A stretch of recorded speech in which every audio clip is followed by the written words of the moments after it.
Hi friends, welcome back. And మనం ఈరోజు తెలుసుకోబోతున్న new topic వచ్చి సబ్ క్వైరీన్ క్లాజెస్.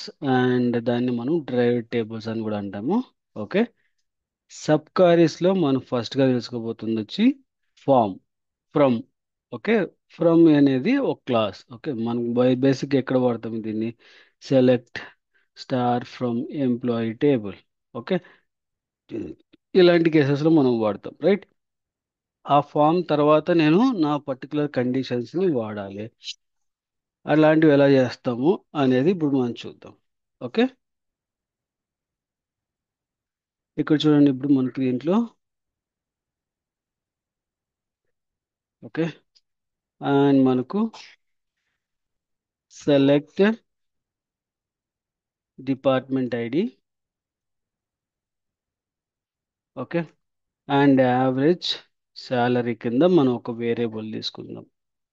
ఫ్రమ్, మనకి యావరేజ్ శాలరీ అనేది కాలం అనేది ఎగ్జిస్ట్ లేదు మన టేబుల్స్లో. ఓకే, బట్ నేను ఒక యావరేజ్ అనే దాన్ని తీసుకున్నాను. ఓకే, ఫ్రమ్ అనే చోటు దగ్గర నుంచి నాకు క్వైరీ సెలెక్ట్ అవుతుంది.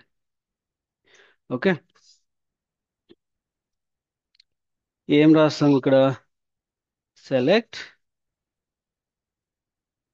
DPT ID comma AVG salary. Okay, as a AVG salary. Okay, from employee employees table. Okay, group by DPT ID. And then ఇక్కడికి వచ్చేసరికి యాజ్ సబ్ క్వైరీ. మనకి ఈ పర్టికులర్ సబ్ క్వైరీ ఉంది కదా, ఇది మనకి ఏదైనా రాయొచ్చు. ఎనీథింగ్ మనం ఏదైనా ప్రొవైడ్ చేయొచ్చు కావాలనుకుంటే. ఓకే, వేర్ ఏవిజి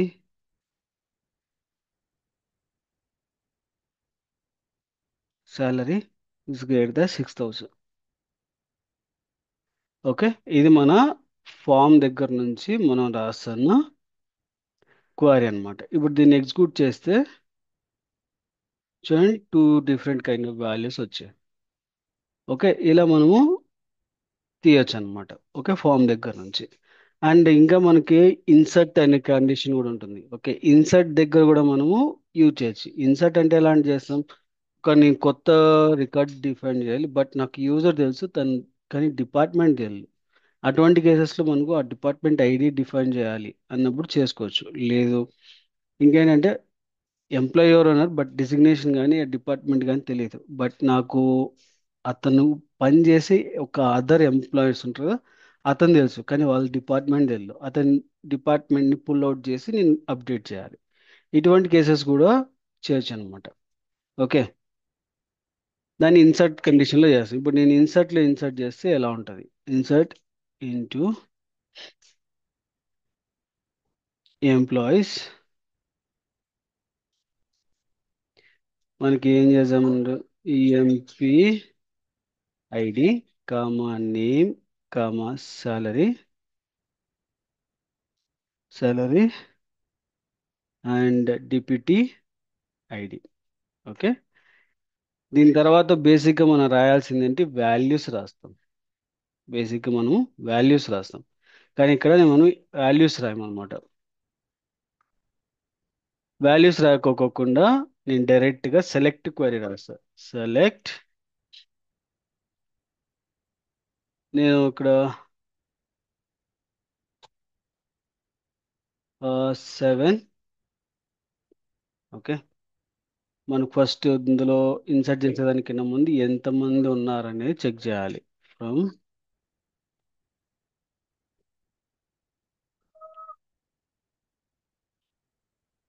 మనకు 4, 3 ఉన్నారు, కాబట్టి 5 లేదు. ఓకే, కాబట్టి మనం ఏం చేద్దాం అంటే ఇక్కడ 5 తీసుకుందాం.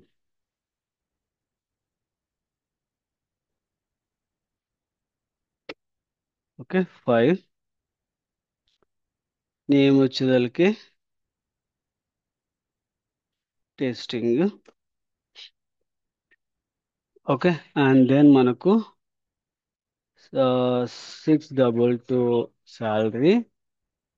ఓకే. అండ్ నేను ఇక్కడికి వచ్చేసరికి e dot DPT ID from మనకి employee table. Okay.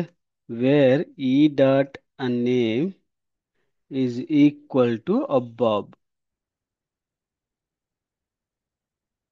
Okay.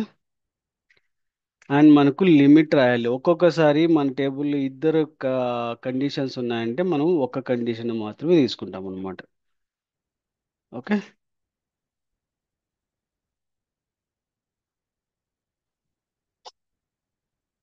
Field list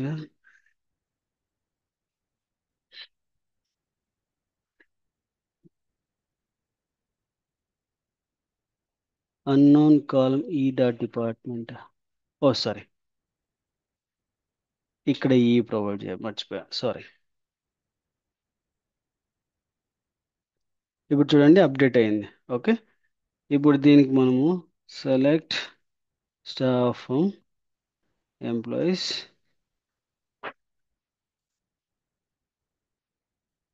చూడండి 6 అనేది వచ్చింది. ఓకే. ఇలా మనకు ఒక డేటాని అప్డేట్ చేయొచ్చు అన్నమాట. ఓకే. ఇన్సర్ట్ చేయొచ్చు. ఒకవేళ లేదు నేను ఒక ఎంప్లాయ్ యొక్క శాలరీని నేను అప్డేట్ చేద్దాం అనుకుంటున్నా, ఆ టైంలో కూడా మనము ఈజీగా అప్డేట్ చేయొచ్చు అనమాట. ఓకే. ఎలా అప్డేట్ చేస్తాము అంటే సెట్ శాలరీ ఈక్వల్ టు ఆ salary into 1.1 where DPT ID is equal to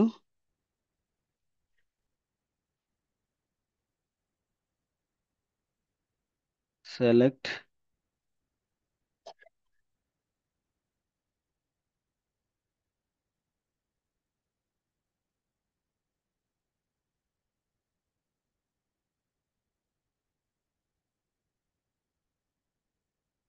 where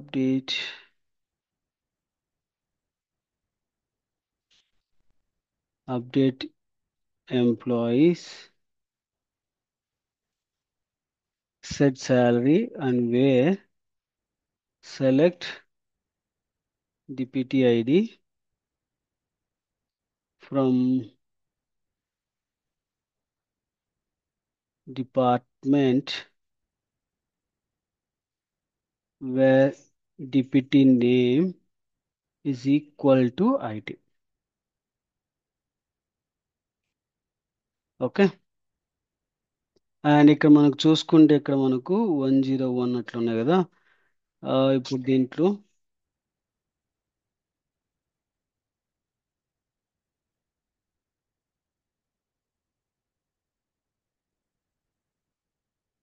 ఇక్కడ చూడండి ఐటీకి వచ్చి 102.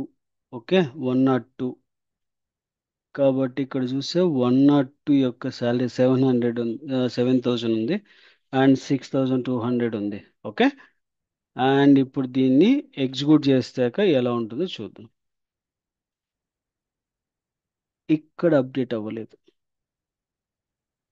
టెస్టింగ్ డెమో ఎంప్లాయీస్ ఎక్కడో ఒక ఇక్కడ ఈ అడిషనల్ గా వచ్చింది. ఓకే. పాస్ అండ్ ఎంప్లాయీస్ ఇక్కడ చూడండి మనకు 7,200 నుంచి 7,700కి వెళ్ళింది. 6,200 నుంచి 6,800కి వెళ్ళింది. ఓకే. మన ఐటీ డిపార్ట్మెంట్ చూస్తే. ఓకే. ఇలా మనకు అంటే వాల్యూ శాలరీని కూడా డిపార్ట్మెంట్ బేస్ చేసుకొని కూడా మనము అప్డేట్ అనేది చేయొచ్చు అనమాట. ఓకే. ఈవెన్ డిలీట్ క్వరీలో కూడా చేయొచ్చు. ఓకే. డిలీట్ క్వరీ కూడా వర్క్ అవుతుంది as per expected only. Okay. Delete కూడా ఎలా చేస్తామంటే delete from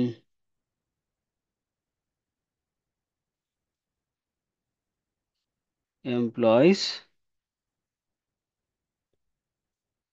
where salary is a less than. Okay, ఇక్కడ నేను ఏం చేస్తా అంటే select again, select AVG salary from employees.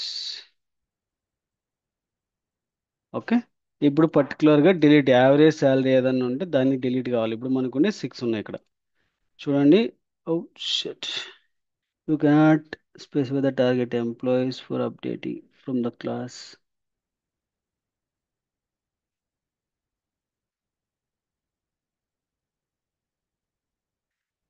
Okay, delete అనేది ఎందుకు, ఇది వర్క్ అవ్వట్లేదు. బట్ ఈ కేసెస్లో కూడా మనం ఇలా వర్క్ చేస్తాము. నేను ఇంకొక సెషన్లో ఎక్కడైనా సరే నేను చూసి మీకు చెప్తాను. Okay okay, thank you for watching and please do subscribe and share to your friends and colleagues. Thank you.